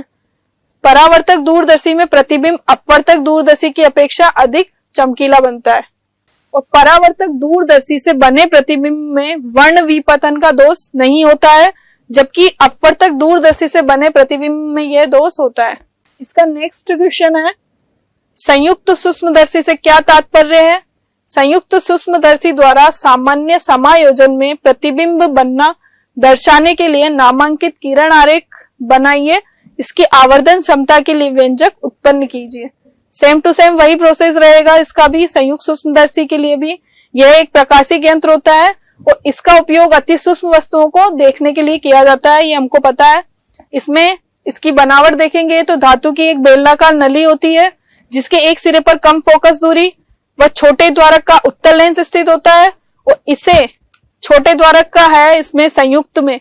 जब हम बात कर रहे थे टेलीस्कोप की, दूरदर्शी की, तो उसमें बड़े द्वारक का उत्तल लेंस ले रहे थे अभिदर्शक लेंस को। ये डिफरेंस होता है दोनों में, इसे अभिदर्शक लेंस कहते हैं। और नली के दूसरे सिरे एक अन्य नली लगी होती है और इस नली के बाहरी सिरे पर एक अन्य उत्तल लेंस ई स्थित होता है, इसको हम बोलते हैं अभिनेत्र लेंस, और उसमें उसका द्वारक बड़ा होता है किसकी तुलना में, अभिदर्शक लेंस की तुलना में। ये इसका अपोजिट हो गया है पूरा दूरदर्शी वाले का। यह लेंस आंख की ओर रखा जाता है, अतः इसे अभिनेत्र लेंस कहते हैं। इस लेंस के फोकस पर क्रॉस तार लगे होते हैं। पूरी नली को आगे पीछे खिसकाने के लिए एक दंतोदंत चक्र व्यवस्था लगी होती है। अच्छे सूक्ष्मदर्शी में अभिनेत्र तथा अभिदर्शक लेंस कई लेंसों के संयोग से बनाए जाते हैं। इसमें प्रतिबिंब के निर्माण को बताया गया है। ये इस डायग्राम से हम देख सकते हैं, जो छोटे द्वारक वाला लेंस है उत्तल लेंस, वह होगा अभिदर्शक लेंस। बड़े द्वारक वाला लेंस होगा और जो आंख की ओर है उसको हम बोलते हैं अभिनेत्र लेंस। इसमें ऑब्जेक्ट जो रखा हुआ है पी क्यू, अभिदर्शक लेंस से उसका जो इमेज होगी वो बनेगी पी डेस क्यू डेस पर, जो हम देख सकते हैं। और इसी इमेज को, जो इमेज बन रही है उसको ये एक तरह से ऑब्जेक्ट के रूप में काम में लेगा। कौन सा लेंस, अभिनेत्र लेंस, और उसका प्रतिबिंब बनाएगा ये कहां पे, P double dash Q double डेस पर इसका प्रतिबिंब बनाएगा। ये हम चित्र में देख सकते हैं। ये बताया है आपको कि पी क्यू अभिदर्शक लेंस के सामने लेंस की फोकस दूरी के कुछ आगे रखते हैं, जो कि एक वस्तु है, उसका प्रतिबिंब बन रहा है पी डेस क्यू डेस पर, जो कि वास्तविक है, उल्टा है, वह आवर्धित प्रतिबिंब है। यह प्रतिबिंब अभिनेत्र लेंस के लिए बिंब का कार्य कर रहा है। और अभिनेत्र लेंस को इस प्रकार से रखा जाता है कि प्रतिबिंब पी डेस क्यू डेस जो हो नेत्र लेंस के फोकस व प्रकाश केंद्र के बीच बने। नेत्र लेंस वास्तविक रूप से सरल, सूक्ष्मदर्शी तथा आवर्धक के रूप में कार्य करके अब इसका आवर्धित आभासी प्रतिबिंब बताया है आपको, P double dash Q double डेस बनता है। नेत्र लेंस की स्थिति ऐसे संबंधित करते हैं जिससे P double dash Q double डेस जो इमेज बन रही है लास्ट, वह डी दूरी पर बने नेत्र से। अंतिम प्रतिबिंब मूल बिंब पी क्यू के सापेक्ष उल्टा बनता है। ये हम देख सकते हैं पी क्यू का जो इमेज बन रही है अभिदर्शक लेंस के द्वारा, वो बन रही है पी डेस क्यू डेस पर। अभिनेत्र लेंस इसी इमेज को वापस से इसका प्रतिबिंब बना रहा है कहां पे, P double dash Q double डेस, जो कि वास्तविक जो वस्तु है उससे उल्टा बनेगा, आभासी होगा और बड़ा प्रतिबिंब बनेगा। आवर्धन क्षमता, माना कि अंतिम प्रतिबिंब P double dash Q double डेस जो है वो अभिनेत्र लेंस पर कितना एंगल बना रहा है, बीटा एंगल बना रहा है। मान लो कि वस्तु पी क्यू जब स्पष्ट देखने की न्यूनतम दूरी डी पर हो तो वह आंख पर कितना एंगल बना रही है, अल्फा एंगल। अतः संयुक्त सूक्ष्मदर्शी की आवर्धन क्षमता हम इसको डायग्राम से देख सकते हैं। P double dash Q double डेस जो अभिनेत्र लेंस से कितना एंगल बना रहा है, बीटा एंगल बना रहा है। और ये पी क्यू जो है वो कितना एंगल बना रही है, इससे अल्फा एंगल बना रही है। इसको हम यहाँ से देख सकते हैं, अल्फा एंगल बना रही है। तो इसके लिए आवर्धनता जो है उसका फॉर्मूला हो जाएगा अंतिम प्रतिबिंब द्वारा आंख पर बना कोण, जो कि कितना है, बीटा है, वस्तु द्वारा आंख पर बना कोण जो कितना है, अल्फा है। तो फॉर्मूला हो जाएगा बीटा अपॉन अल्फा। जब हम छोटे एंगल की बात करेंगे तो उसके लिए हम लिख सकते हैं tan beta upon tan alpha. और टेन बीटा हम डायग्राम से निकाल सकते हैं P double dash Q double dash upon E Q dash. हम इस वाले डायग्राम का यूज करके ये ट्राइंगल लेके P double dash Q double डेस ई ट्राइंगल लेके हम टेन बीटा की वैल्यू निकाल सकते हैं, जो हो जाएगी P double dash Q double dash upon E Q double डेस। इसी प्रकार से हम ये वाला ट्राइंगल लेके टेन अल्फा की वैल्यू निकाल सकते हैं। टेन बीटा की वैल्यू हो जाएगी P double dash Q double dash upon E Q double डेस, जो आ जाएगी हमारे पास में पी डेस क्यू डेस अपॉन क्यू डेस ई। और टेन अल्फा की वैल्यू आ जाएगी P Q upon D, D जो हम न्यूनतम दूरी ले रहे हैं। तो वहां से एम की वैल्यू हमको मिल जाएगी लास्ट में, क्योंकि ये समरूप त्रिभुज बनाया है। तो एम की वैल्यू हम फाइंड कर सकते हैं, वो हो जाएगी हमारे पास में V naught upon U naught D upon U E. यहां पर यू नोड और वी नोड क्रमशः क्या है, अभिदर्शक से वस्तु तथा प्रतिबिंब पी डेस क्यू डेस की दूरियां हैं। और उनको उचित चिन्ह कैसे लेते हैं, उत्तल दर्पण के लेफ्ट हैंड साइड वाला जो भी पोर्शन होगा, कोई वस्तु होगी, वो क्या होगी, नेगेटिव होगी। और उत्तल दर्पण के राइट हैंड साइड में बन रहा है तो वो कैसा हो जाएगा, पॉजिटिव साइन देगा। तो वहां से हम ये फॉर्मूला निकाल सकते हैं minus V naught upon U naught into D upon UE। जब अंतिम प्रतिबिंब स्पष्ट देखने की न्यूनतम दूरी पर बनता है तो उसके लिए हम V को क्या ले लेंगे, D ले लेंगे। अंतिम प्रतिबिंब V equal to minus D, U हो जाएगा यहाँ से UE तथा F फोकस दूरी हो जाएगी FE। तो लेंस सूत्र में ये वैल्यू रखने पर हमारे पास वैल्यू आ जाएगी 1/FE इक्वल टू या 1/UE equal to 1/FE plus 1/D। और इक्वेशन 4 और 3 जो पहले ली थी हमने उससे हो जाएगा M equal to minus V0/U0 1 plus D/FE। ये संयुक्त सूक्ष्मदर्शी के लिए आवर्धनता का सूत्र है। थैंक यू दोस्तों, ये वीडियो आपको अच्छा लगा होगा। ये आपके क्वेश्चन पेपर के लिए बनाया गया है। थैंक यू दोस्तों।